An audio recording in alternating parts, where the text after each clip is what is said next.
Shalom, mari kita mulai renungan hari ini. Kita akan menyanyikan lagu yang pertama.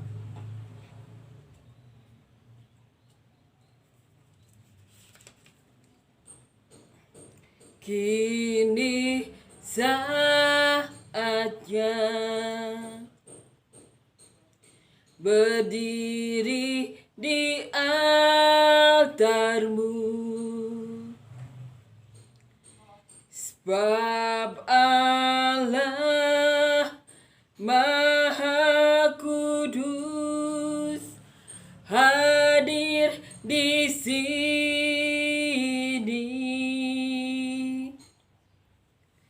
Mari memuji,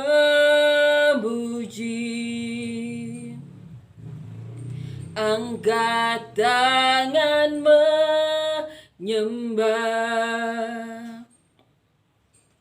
sebab Allah Maha Kudus hadir di sini.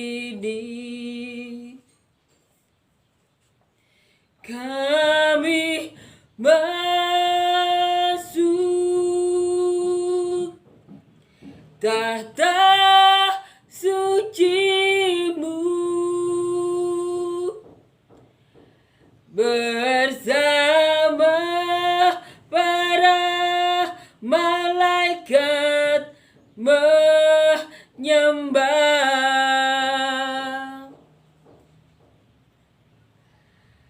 Mari puji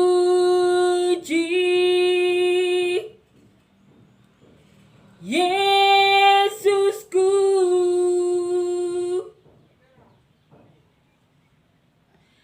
kami masuk hadirat-Mu Maha Kudus. Amin ya. Puji Tuhan. Amin. Kita akan lanjutkan ya membaca dan merenungkan ayat firman Tuhan. Kita akan ambil di Yohanes pasal yang ke-7 ayat 45 sampai 52. Judul perikopnya Yesus dibela oleh Nikodemus. Maka penjaga-penjaga itu pergi kepada imam-imam kepala dan orang-orang Farisi, yang berkata kepada mereka, "Mengapa kamu tidak membawanya?" Jawab penjaga-penjaga itu, "Belum pernah seorang manusia berkata seperti itu." Jawab orang-orang Farisi itu kepada mereka, "Adakah kamu juga disesatkan? Adakah seorang di antara pemimpin-pemimpin yang percaya kepadanya atau seorang di antara orang-orang Farisi? Tetapi orang banyak ini yang tidak mengenal hukum Taurat, terkutuklah mereka." Nikodemus, seorang dari mereka yang dahulu telah datang kepadanya, berkata kepada mereka, "Apakah hukum Taurat kita menghukum seseorang sebelum ia didengar dan sebelum orang mengetahui apa yang telah dibuatnya?" Jawab mereka, "Apakah engkau juga orang Galilea? Selidikilah kitab suci dan engkau akan tahu bahwa tidak ada nabi yang datang dari Galilea." Judul perikop adalah Yesus dibela Nikodemus.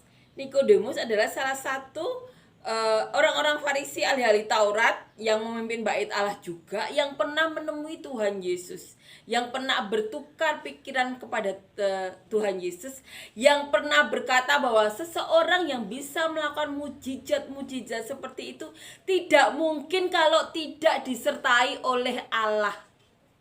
Makanya di sini Nikodemus membela Tuhan Yesus. Kita akan baca dan renungkan ya dari awal perikop ini. Maka penjaga-penjaga itu pergi kepada imam-imam kepala dan orang-orang Farisi yang berkata kepada mereka, "Mengapa kamu tidak membawanya?"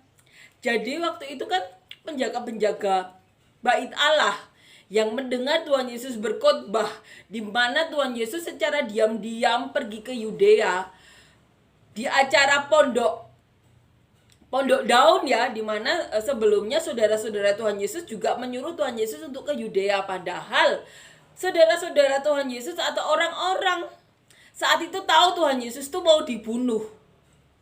Makanya saat itu Tuhan Yesus tidak ke Yudea. Karena apa? Karena mau dibunuh. Nah, tapi kemudian Tuhan Yesus diam-diam datang. Tapi tidak ke pesta itu, tapi langsung ke bait Allah. Di situ Tuhan Yesus mengajar. Ada beberapa orang yang tidak mengenal Tuhan Yesus, tapi ada beberapa orang yang mengenal. Bukankah ini orang yang mau dibunuh itu? Nah, orang-orang Farisi menyuruh penjaga-penjaga itu tuh menangkap Tuhan Yesus. Dan ternyata penjaga-penjaga itu tidak mau menangkap Tuhan Yesus karena penjaga-penjaga itu berkata, belum pernah orang ada yang berkata seperti ini. Ini ya jawabnya. Jawab penjaga-penjaga itu, belum pernah seseorang manusia berkata seperti orang itu. Ini jawaban orang Farisi. Jawab orang-orang Farisi itu kepada mereka, adakah kamu juga disesatkan? Adakah seorang di antara pemimpin yang percaya kepadanya? Atau seorang di antara orang-orang Farisi? Jadi orang-orang Farisi itu berkata, apakah kalian juga sudah disesatkan orang itu? Kalian kan tahu tidak ada orang-orang Farisi atau pemimpin-pemimpin yang percaya kepadanya.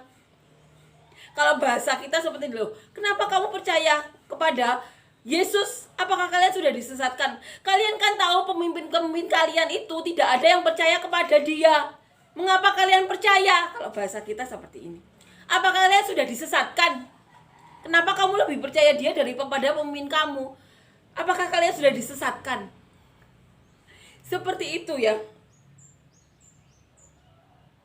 Tetapi orang banyak ini yang tidak mengenal hukum Taurat, terkutuklah mereka. Ahli Taurat berkata seperti itu. Orang-orang ini yang tidak mengenal hukum Taurat, terkutuklah mereka. Karena mereka berkata tidak ada nabi yang berasal dari Galilea. Mereka berkata seperti itu. Terkutuklah orang-orang ini yang tidak mengenal hukum Taurat atau kitab Taurat. Nah, di sini Nikodemus, seorang dari mereka yang dahulu telah datang kepadanya berkata kepada mereka. Ini ya perkataan Nikodemus yang membela Tuhan Yesus. Apakah hukum Taurat kita menghukum seseorang sebelum ia didengar dan sebelum orang mengetahui apa yang telah dibuatnya? Jawab orang-orang Farisi ya, pemimpin-pemimpin mereka itu. Apakah engkau juga orang Galilea? Selidikilah kitab suci dan engkau akan tahu bahwa tidak ada nabi yang datang dari Galilea. Jadi alasan mereka, salah satunya yang membuat mereka tidak percaya Tuhan Yesus, karena apa? Di kitab mereka tidak ada nabi yang berasal dari Galilea. Karena mereka tidak mengetahui bahwa Tuhan Yesus itu lahir di Bethlehem saat ada sensus. Karena Maria hamil besar. Lahir di kandang domba karena saat itu penginapan semuanya penuh karena orang-orang datang ya untuk disensus raja mereka.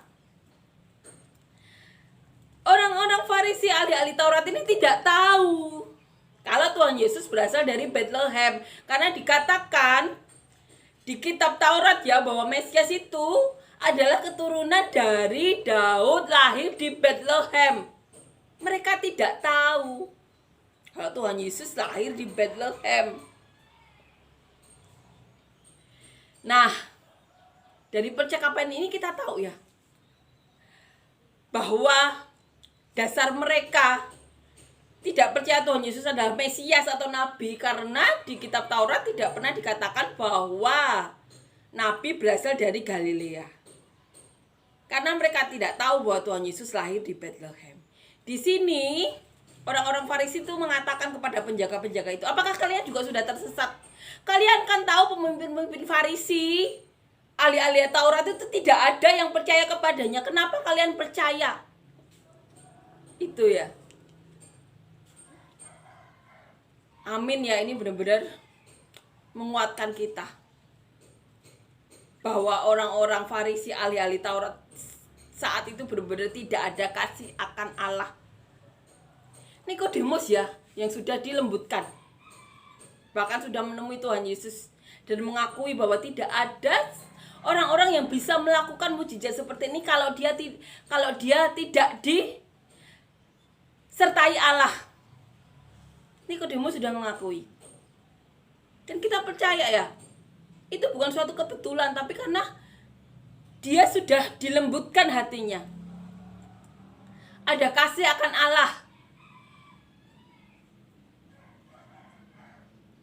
Tapi ahli-ahli Taurat lainnya, orang-orang Farisi, benar-benar Bapak itu tidak mau untuk mengetuk hati mereka, untuk Roh Kudus berbicara ya, seperti pernah kita baca. Salah satu pemimpin bait Allah pernah ditemui Tuhan, dan Tuhan berkata, ya Allah berkata bahwa kamu tidak akan meninggal sebelum bertemu dengan Mesias. Dan itu terjadi seperti itu. Allah bekerja. Kalau ada kasih akan Allah, ada Roh Kudus.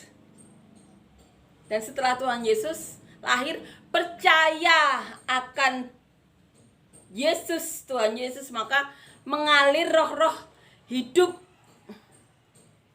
Amin ya. Amin. Ini benar-benar membuat kita mengerti alasan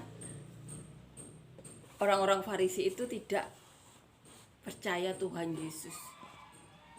Amin ya. Amin. Perikop ini benar-benar menguatkan kita, mengajarkan kita. Perbesar.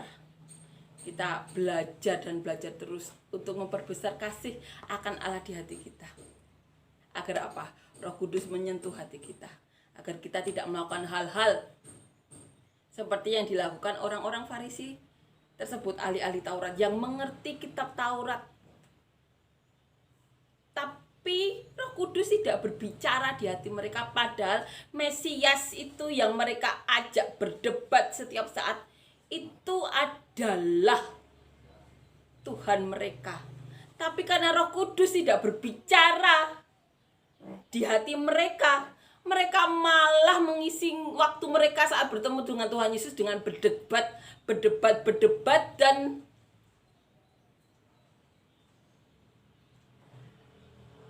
mereka membiarkan niat-niat jahat mereka timbul di hati mereka terhadap Tuhan mereka sendiri, terhadap Mesias. Kita belajar ya dari peristiwa ini. Mari perbesar kasih akan Allah di hati kita, sehingga Roh Kudus menjaga kita selalu.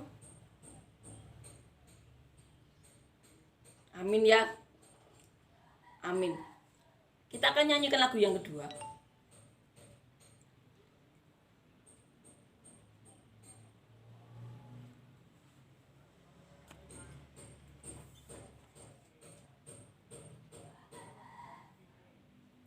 Ku datang ya Bapa dalam kerinduan, memandang keindahan-Mu. Ku berikan segalanya, semuanya yang ada. Ku ingin menyenangkan hati-Mu, oh Tuhan. Jadikan aku indah yang Kau pandang mulia, seturut karya-Mu di dalam hidupku. Ajarku berharap hanya kepada-Mu, taat dan setia kepada